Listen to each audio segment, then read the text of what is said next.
they had pride in the school. They really did have pride in the school. It's pride. It's pride. Well, we were very proud. We're proud of our education and our friends from Broadway. They're very proud of Broadway High School.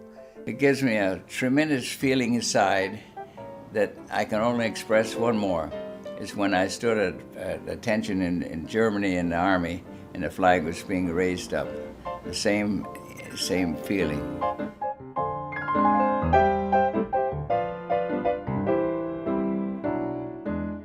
They said it was just a glorious time. To me, they struck me as being such a cohesive group. You know, it's like they looked out after each other. They cared about each other. There were some rich people whose kids came to Broadway and some poor ones. My father would come home at the end of the week with maybe making $2 or so. I made enough money to buy shoes. We lived through a lot. We lived through the Depression. Yes, we lived through the Depression. So it was actually at one time a very multi-ethnic school. But they didn't look upon me as an immigrant kid or something. It was just another guy who could play soccer or kick the can. I thought it was a good place to learn. Good experience. I kind of probably slid out of Broadway by the seat of my pants. I think I got a good education. A lot of good teachers. Home economics, I had 4 years of food and 3 years of clothing. And excellent teachers. What does clothing mean? We sewed. We created. We had one teacher that, chemistry teacher was Tony Bell, and his son was an announcer of athletics here in Seattle. And Tony was a great guy, and one day we decided he had on a dark suit, and he went out of the room for a minute and two. We put chalk on the chair when he sat down on a blue suit. Everybody just roared, you know, and he didn't know what was going on. It was the height of the big band era, and I was a pretty good smooth dancer. I wasn't a jitterbug, but anyway, I think a lot of girls danced with me because I was a good dancer, not that I was the most handsome guy in town. I always had fun at the mixers, and we had them in the gym. And they certainly had active theater in the school, and they had a very active choral group, and they had a newspaper.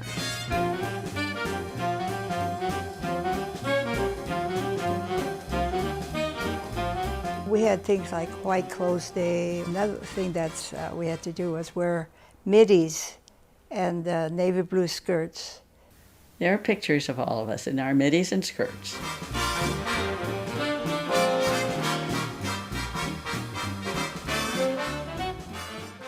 And on Friday, we get to wear whatever we wanted.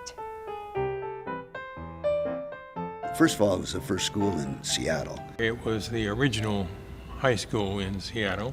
It's the first singular structure, and a huge one, given to the high school education for the kids of Seattle. And they had to come from a long ways to get there. They came across Lake Washington, some of them. They had to take tortuous routes of transportation that would make modern commuters sort of blush at how easy it is for them. They rode horses and jumped in canoes and, you know, and stepped ankle deep in puddles to get to that school. Broadway High. Before Ballard and Roosevelt, before Garfield, and any of the high schools around today in Seattle, there was just one, Broadway High School. And when you begin asking the alumni about their alma mater, it's clear those days were special times in their lives. Broadway was a special place. I grew to love the school as much as anybody that had gone there. So the best thing about the high school for you? Just a great education. Quite literally, it was an excellent education. Patsy was an officer in the girls' club. Yes. Mm-hmm. That's why she was in her, you know, upper. I had to look up to her. This was heaven on earth. They just loved the school. But Broadway High had that kind of elan, that vitality that involved proved itself with a great alumni group that kept the school going for many years after it closed. At the very beginning, Broadway High was actually called Seattle High School. It was the only high school. The other school that was in Seattle was a combination of a primary school and secondary school. Seattle High became Washington High in 1906. Which became confused with the UW, particularly around football time. So then it became the Broadway High School. For obvious reasons. Well, it was on Broadway. But some called it something else because of how it looked. It was sandstone brick, and they used to call it the Pine Street Prison because prisons were made that way. Those sandstone blocks, I thought it had character rather than the prison types of buildings. The students at Garfield called Broadway the prison. And I would get up every morning and my sister would start in on me that you got to go to the prison and I'm going to school. So the beginning was when? Well, 1902. First graduating class? 1904. Last graduating class? 1946. And the last student going across, his picture is up in the archives room, and he misbehaved in some way. He was late or something for practice. So Mr. Pfaff, who was principal, made him be the last one across the stage. So now he is renowned. He's the last one to graduate from Broadway. Why did they put the school where it was? Well, probably because it was close to Pike Street. It was possible to get there for students coming from all over to go to the first big high school, to take the trolley up Pike Street, take it down Broadway.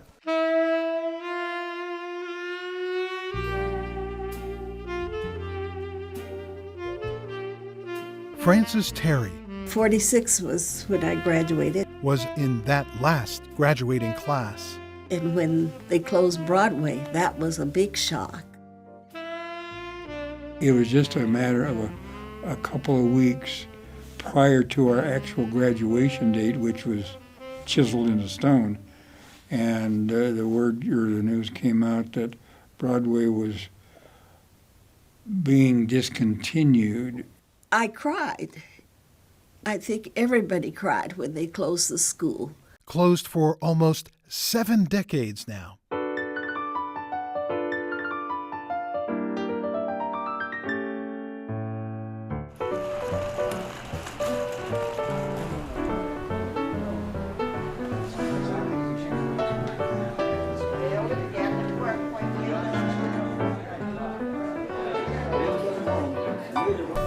And how about you?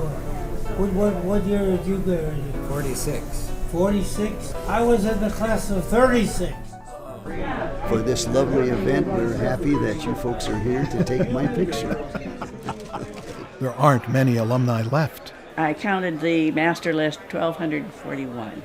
A few have died since then, but I keep the master list too.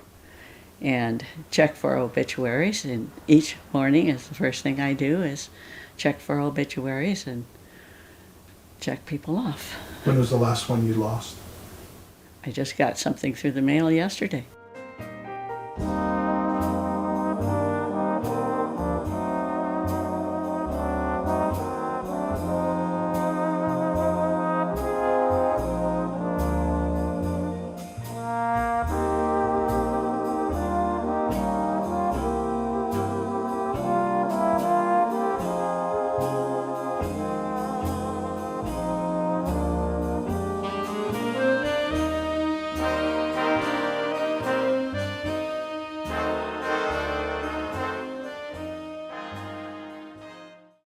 The group continues to shrink. It's never going to increase. It's always going to shrink in size. But, you know, God bless the ones with the vitality and the energy and the insight, their sense of humor.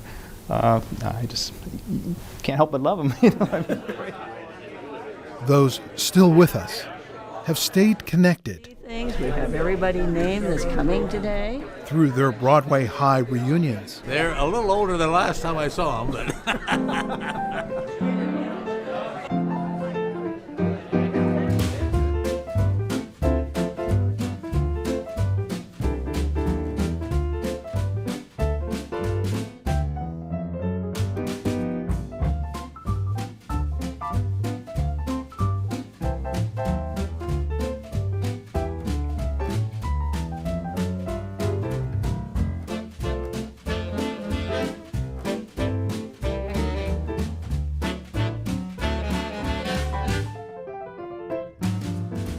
It really had great alumni. We're going to sing our alma mater song.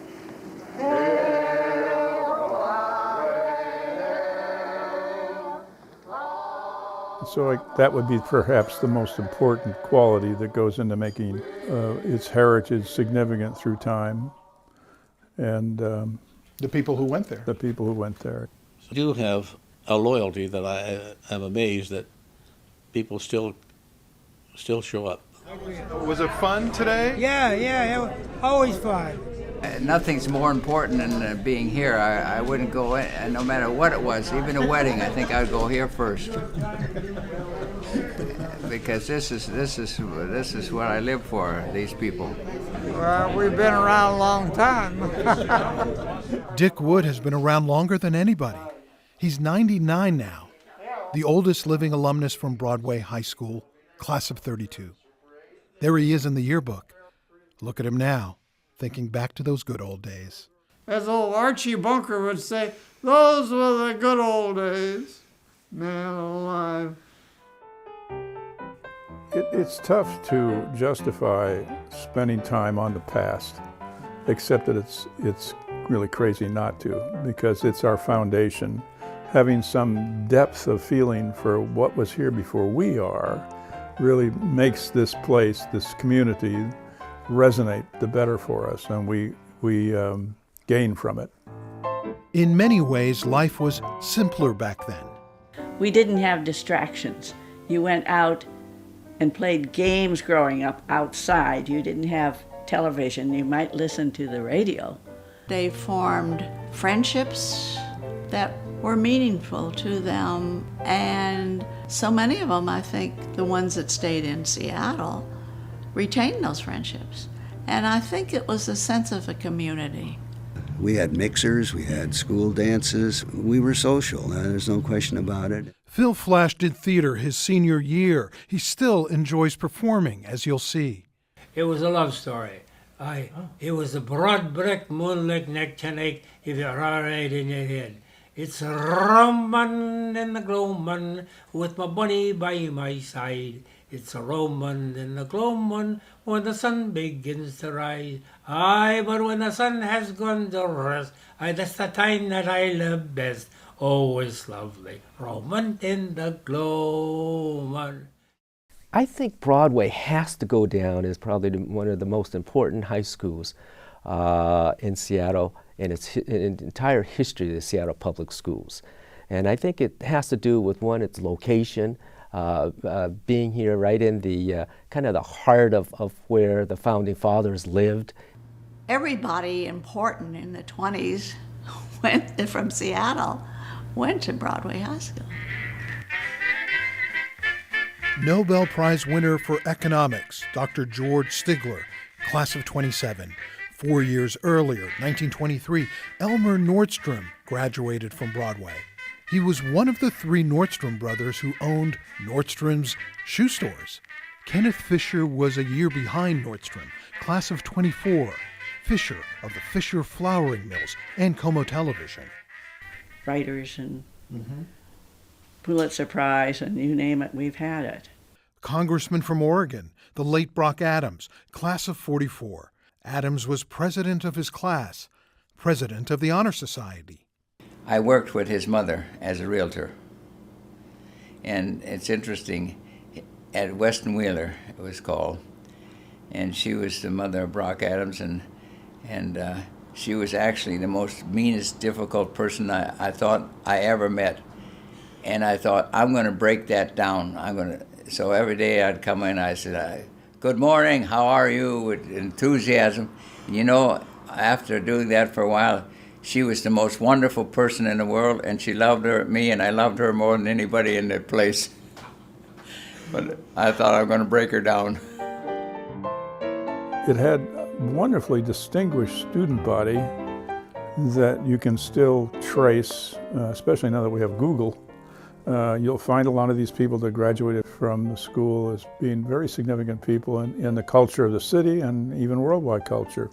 The alumni made contributions in many areas, especially the arts. There was acclaimed sculptor George Tsutakawa, class of '32. Louis Garfinkel, who wrote the story for the Oscar-winning movie Deer Hunter. Morton Lockman, class of '35, was a writer and producer for Bob Hope and produced 11 Academy Awards shows and 6 Grammy shows. One of Broadway High's alumni headed one of the film studios. His name was Arthur Freed, and he was the editor. Arthur Freed went on to head MGM. Arthur Freed brought Fred Astaire to MGM. Early in his career, Freed was associate producer of the Oscar-nominated movie The Wizard of Oz, which lost to the epic American classic Gone with the Wind that year, 1939. And he was a graduate. So was acclaimed photographer Imogen Cunningham, class of 1903. Imogen Cunningham became a very famous photographer. She did some photography in the Southwest, and she's very noted. And then there's Pulitzer Prize-winning journalist Edwin Guthman. Guthman served as press secretary for Robert Kennedy and later became the national editor at the Los Angeles Times. Another reason for their pride. Some of the people that went to Broadway were really smart cookies. There were a lot of Japanese and Chinese people that went to Broadway that were brilliant people. And for example, Horiyuchi was a friend of mine. There's Horiyuchi's screen there. At one time in its history, in the early 40s. 30% of the population there, or the enrollment there, was Japanese Americans. Some of them, after school, went to Japanese language schools. All these people went to Broadway, and we became, good friends. Louise Cascino and Patsy Love were good friends then, best of friends now. Patsy Love is my friend that I always remember. And she was my friend all the way through, so she even came to the Puyallup Fairgrounds where we were incarcerated. And as I think about it now, that was a long ways for her to come. We were always friends. I would say that when Pearl Harbor came, we didn't think it was right that Louise would have to go to, all of the kids would have to go to camp.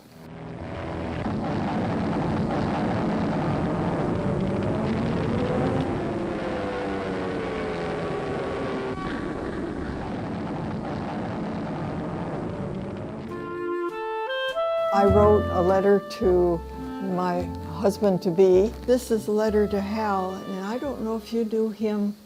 It was later you met him. Dear Hal, yes, a war was declared this morning, and I feel kind of morbid. There are quite a few Japanese kids at school you knew, and I noticed no hard feelings as yet. We talked to them about it too, and some said their parents were very surprised and disgusted about the situation. No question about it in terms of during that time period, Japanese Americans were looked at as the enemy. Nobody was saying that whether Japanese Americans that were born here, there's a difference between them and those that are in Japan. True? Yeah. My father, I remember him putting up a sign in the front window of our grocery store saying, "We are Americans."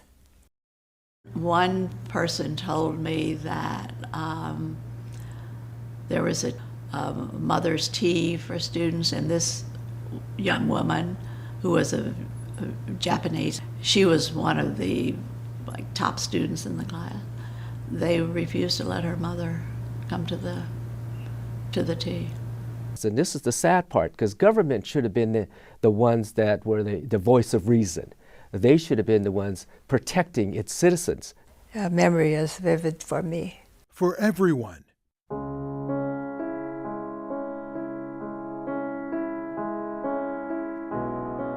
May 14th, 1942.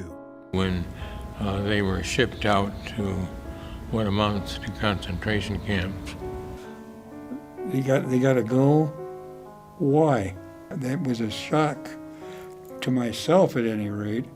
I'm sure it was also to my remaining Anglo classmates, non-Japanese classmates. So one day you go to school, and no one's there in our classes. We piled what we could carry, and we had to report to 14th and Jefferson. All of a sudden, 1/3 of the school was gone.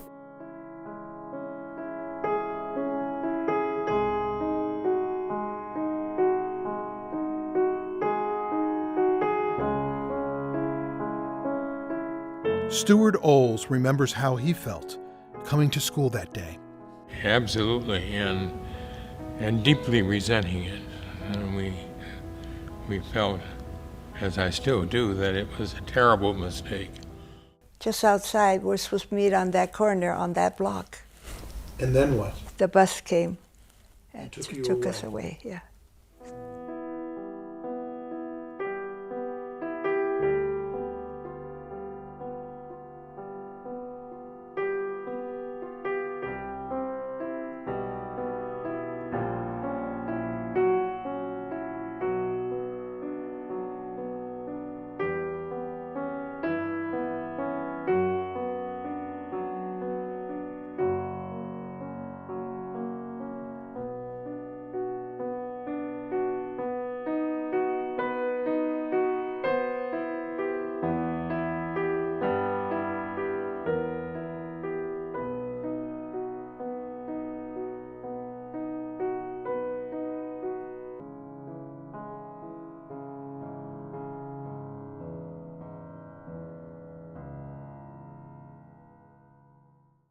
They were shipped down to Puyallup in a camp.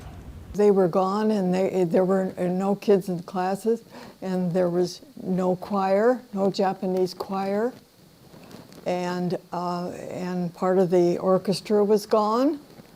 They missed, therefore, their graduation ceremonies, and our good faculty trooped down to Puyallup and held a graduation ceremony for them. One day my mom was crying, and so I was looking at her, wondering why she cried, because she very seldom shed tears. And she said that she felt so bad for me that I couldn't go to the prom, graduation and the prom. Something little like that. But I think she was just saying that because she didn't want to express what the harm that it has been done to them. Patsy visited her dear friend Louise at the Puyallup Fairgrounds. Louise remembered that I had a camera. I wanted to take a picture of her. The soldiers took the cameras away from her during our visit. But I was called to the front office, and so that's when I saw Patsy. She must have been kind of appalled to see the kind of conditions we were in. From Puyallup, many of the families were forced into internment camps in other parts of the country for the next 2.5 years. Al Sugiyama's parents graduated from Broadway High. That's Harry Sugiyama, class of '32, and Teiko Nagai, class of '36. They'd already graduated when the family was rounded up and forced into the internment camps. There was barbed wires all around. There was all the soldiers out there with the guns pointing. You couldn't leave. And there was cases where an individual walked away, one of the persons that they knew, and, you know, he was hard of hearing, he was elderly, and when he started walking out, they shot and killed him. So they said, it wasn't a fun time. It was strictly a racist issue that they were taken because they looked like the enemy. This is obviously before you were born. Right. Well, first of all, my oldest sister died in camp, and when she was first born. The conditions were so bad, my mom talked about. So the baby died after she was born, just a few days later. And so that was a real sad time, and they were quite angry. My dad was saying how angry he was because he knew that the baby would have lived had it not been for the conditions. There were many of us who felt exactly the same way. This is not right. This is unfair. Well, so be it. It happened anyway, like things often do. And couldn't do a thing about it. 1/3 of the school was gone, and one quick swoop. And that is what led to the demise, really, of Broadway High School.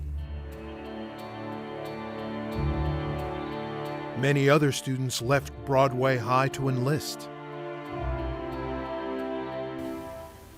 He dated some, and they went off to the service, and some of them didn't come back. But that seemed to be, among a few of us, the in thing to do is to join the National Guard, and which I did. I had received word from home that my friend Dave Witt, who had been in the Air Corps at the time, the Air Force, but he had been a gunner and had been shot down in the South Pacific.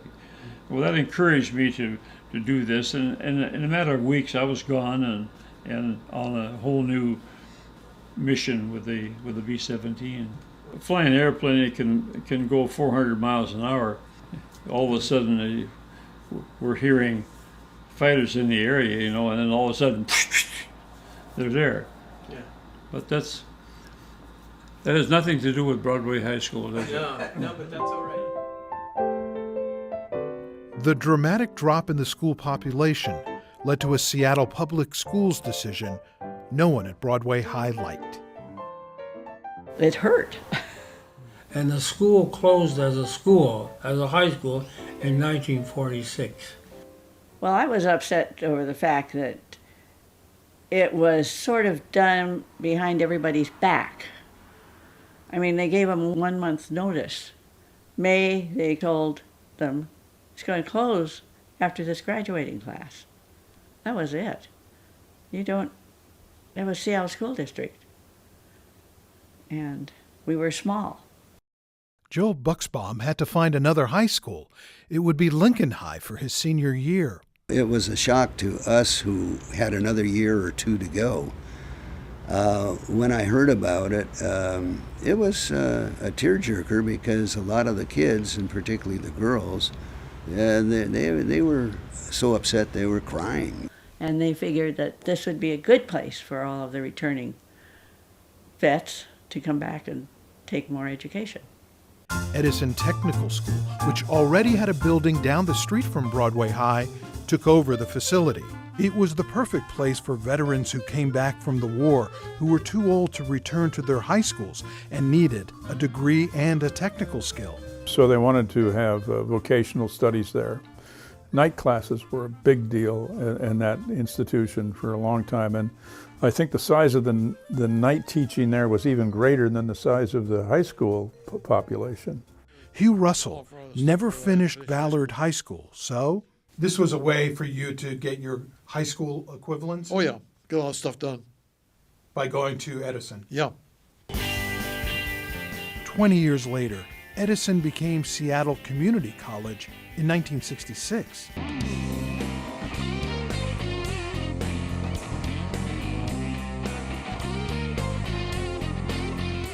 And then 4 years later, in 1970, changed its name to Seattle Central Community College. And 44 years later, in March of 2014, another name change. It's Seattle Central College now. The college that was voted Time Magazine College of the Year in 2001. Oh, the magazine cover. Yeah. That was great. I think everyone had a copy.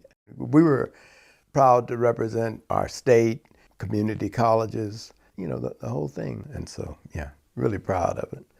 And I'm a graduate I attended for 2 years. You got a lot about the history of Broadway when you were a student at Seattle Community College, because you were in the old Broadway High School. And once again, it was always brought up that this was Broadway High School.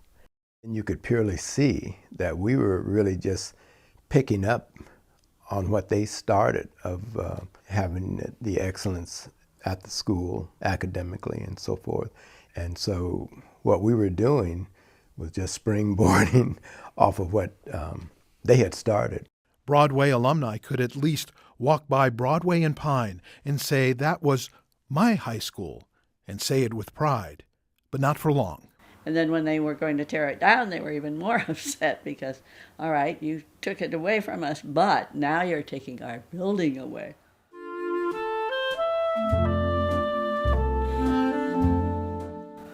And it was not in the greatest shape. I can understand why the students at Central would want a new building. And I didn't want to see him tear it down. Well, that was our school. That was our legacy, and they were tearing it down. But at the time, they had a brand new school for North and South community colleges. So, of course, we must have a brand new school for Central. What's left from Broadway High? And what's left is just the performance hall. Seattle Central's Broadway Performance Hall. We reduplicated the front of the old high school.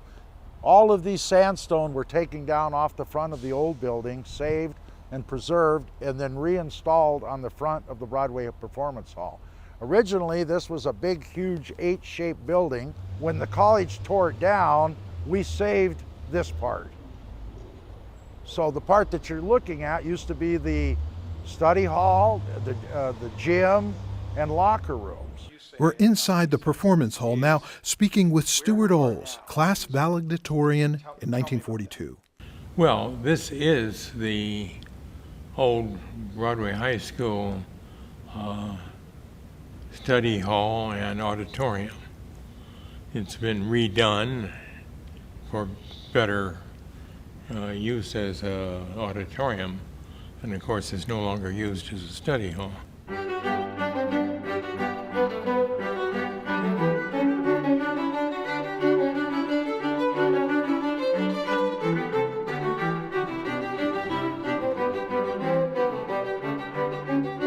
This mural, painted by Eustace Ziegler in 1932, was also preserved. It's located in the foyer of the performance hall now. Other mementos from Broadway High fill the theater lobby. The 700-pound master clock from the principal's office. A rare Asian vase given to the school in 1908. Convergent Winds, a painting created by noted artist Kenneth Callahan, who attended the school in 1924. 2 photos. They were presented to Broadway High in 1916 by renowned Northwest photographer Edward S. Curtis. And this clock is a recreation of that iconic clock that prominently hung in the halls of Broadway High School for decades. You, of course, are aware of the fountain that sits out in front of the school. Ah, yes, the famous fountain from Broadway High. It was immediately directly out of the main door of Broadway High School on Broadway. I'm sure it's still there. Yeah. Still here. Oh, the stories this fountain could tell. They had it disconnected for quite some time, but it ran for a lot of years, and we used to put a number of fellas on top of that just to show who's in charge, so to speak. The great honor was to be set on the fountain, which finally occurred to me, and I was very proud of having been taken out and set on the fountain.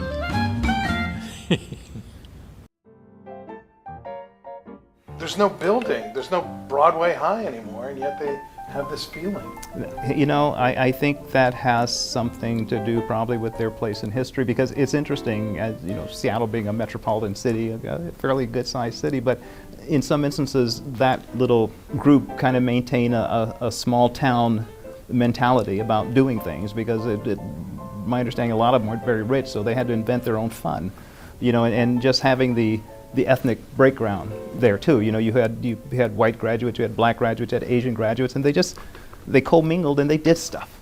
You know, they didn't let obstacles stand in the way. And it's like a lot of things. You know, once you graduate from an institution, the more you think about it, the more nostalgic you become. They really were the best of times for so many, and good times for businesses in the area, back then and now. In part, thanks to Broadway High. They were saying that if you were to drop a pin in the corner of Broadway in John and go out a mile, it was by far, and still I think is, the highest density area in the city of Seattle. Ken Bowers owns Charlie's Restaurant on Broadway.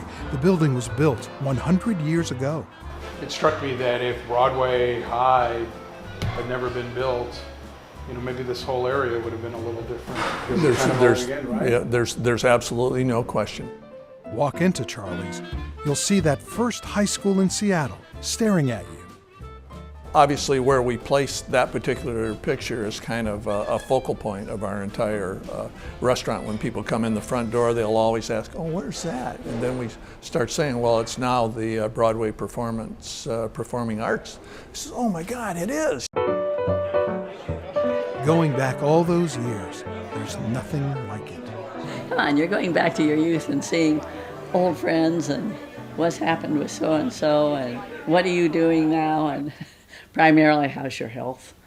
I'm kind of glad that I grew up at that time, because those times will never repeat themselves.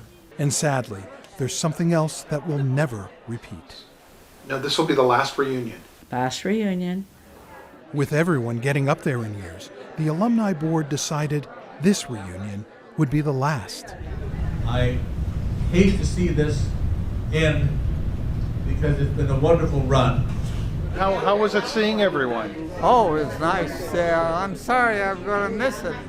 I thought I could make my 100 here, but I guess they're not going to have any more. That's too bad. You know, it's fun getting together with the old folks. And as much as sad as it sounds, but nevertheless, all good things have to come to an end sometime. But the one thing that will keep happening for many years to come are the scholarships for the students at Seattle Central College, thanks to the Broadway Alumni Association. This is from the Alumni Foundation. It's for another $15,000.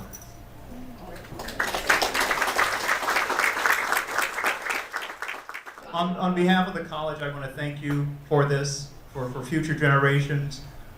This is my third time since I've been president that I've had a chance to attend your luncheon, and I always look forward to these.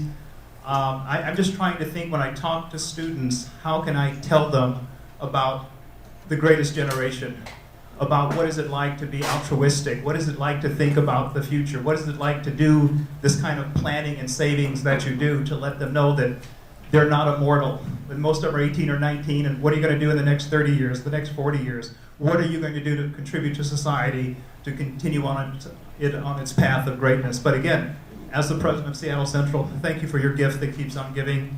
Thank you for thinking about the future, and thank you for thinking about our students. Thank you.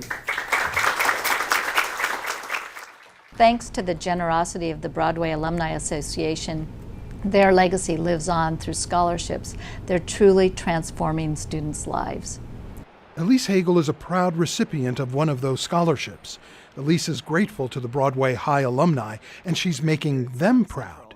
Upon completion of my AAS degree, I enrolled in the Bachelor of Applied Behavioral Science program here, and I'm excited to say that I will graduate in June and that I have a GPA of a 3.98.